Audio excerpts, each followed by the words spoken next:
দর্শক বন্ধুরা, আমরা অনেক সময় পাওয়ার পয়েন্টে কোনো গ্রাফ উপস্থাপন করতে গেলে এক্সেলের সাহায্য নিতে হয়। তো এক্সেলের সাহায্যের মাধ্যমে আমরা কিভাবে একটা গ্রাফ উপস্থাপন করতে পারি সেটা আমরা এই টিউটোরিয়ালের মাধ্যমে দেখি। সবাই আশা করি আহ, ধৈর্যের সাথে এবং গুরুত্বের সাথে দেখবেন। তো শুরু করছি আমরা আমাদের টিউটোরিয়ালটি। প্রথমে আমরা দুটো ফাইল নিচ্ছি। এখান থেকে আমরা নিচ্ছি প্রথমে পাওয়ার পয়েন্টের ফাইল। আমরা প্রেজেন্টেশন নামটাই দিই, গ্রাফ প্রেজেন্টেশন দিই। আমরা এখানে গ্রাফ প্রেজেন্টেশন নাম দিতে পারি।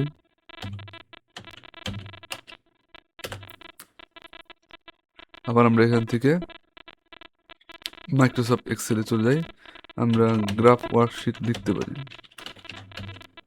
ওকে, তাহলে আমরা গ্রাফ ওয়ার্কশিটে চলে যাই। এখন আমরা এখানে তথ্য তৈরি করি। তথ্য তৈরি করার ক্ষেত্রে আমরা এখানে লিখতে পারি ম্যাঙ্গো,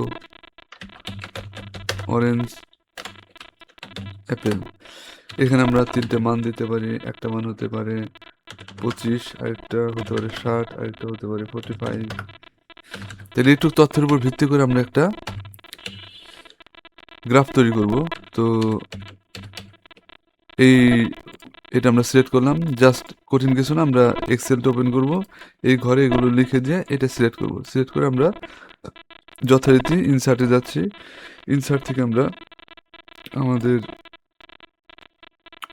এক্সেল চার্টে চলে যাচ্ছি। ইনসার্ট অল চার্টে যাই। এরপর আমরা ওয়াটারফল চার্টটা সিলেক্ট করে আমরা ডাইরেক্টলি ওকে দিয়ে দিই। ওকে দিলে আমরা এখানে একটা চার্ট পেয়ে গেলাম। তাহলে এখানে আমরা চার্টটাকে কাস্টমাইজ করবো। এখন আমরা এখান থেকে এখানে ডানে ক্লিক করি। ডান থেকে আমরা চাচ্ছি না, ডাটা লেভেলটা থাক। এরপরে চার্ট টাইটেলটা থাকবে, লিজেন্ডটা উঠাই দেব, গ্রিড লাইনটা উঠাই দেব। আর কিচ্ছু করতে হবে না। আমরা এখান থেকে এইগুলো কোনো আমরা উপরে কিছু লিখে দিই, সামথিং কিছু লিখে দিতে পারি। আমরা লিখতে পারি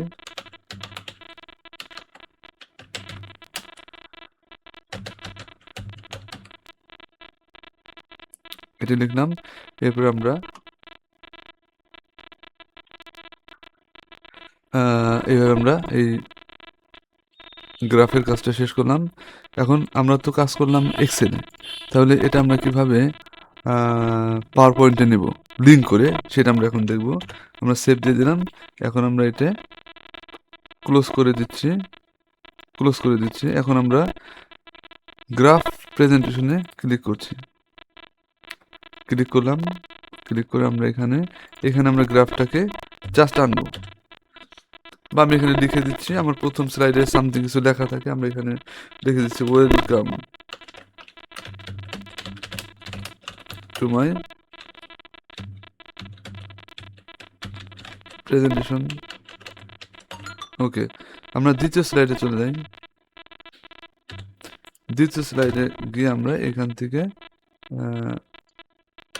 এটা সব কেটে দিই। আমরা এখানে আমরা প্লেস করব। তাহলে আমরা কপি পেস্টের ব্যাপার কাজ করবো। এখানে আমরা এখানে যাচ্ছি, গিয়ে আমরা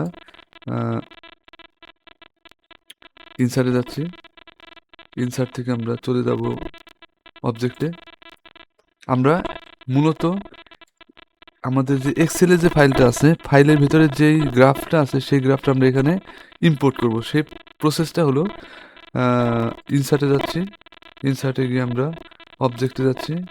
অবজেক্টে যাওয়ার পর আমরা এখান থেকে ক্রিয়েট ফ্রম ফাইলে যাচ্ছি।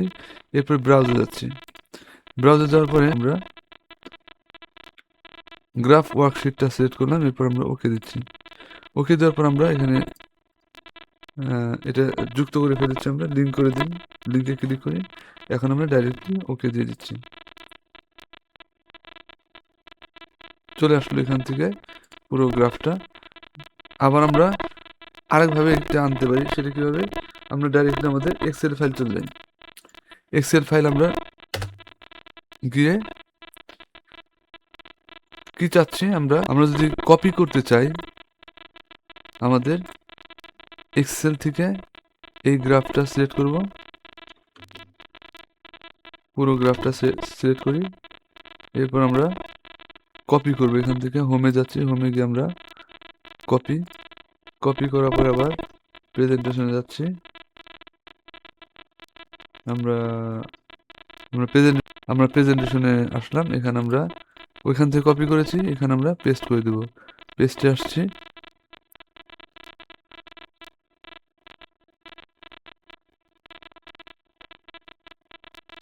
পেস্ট স্পেশালে আসি। আসার পর আমরা মাইক্রোসফট অফিস গ্রাফিক্স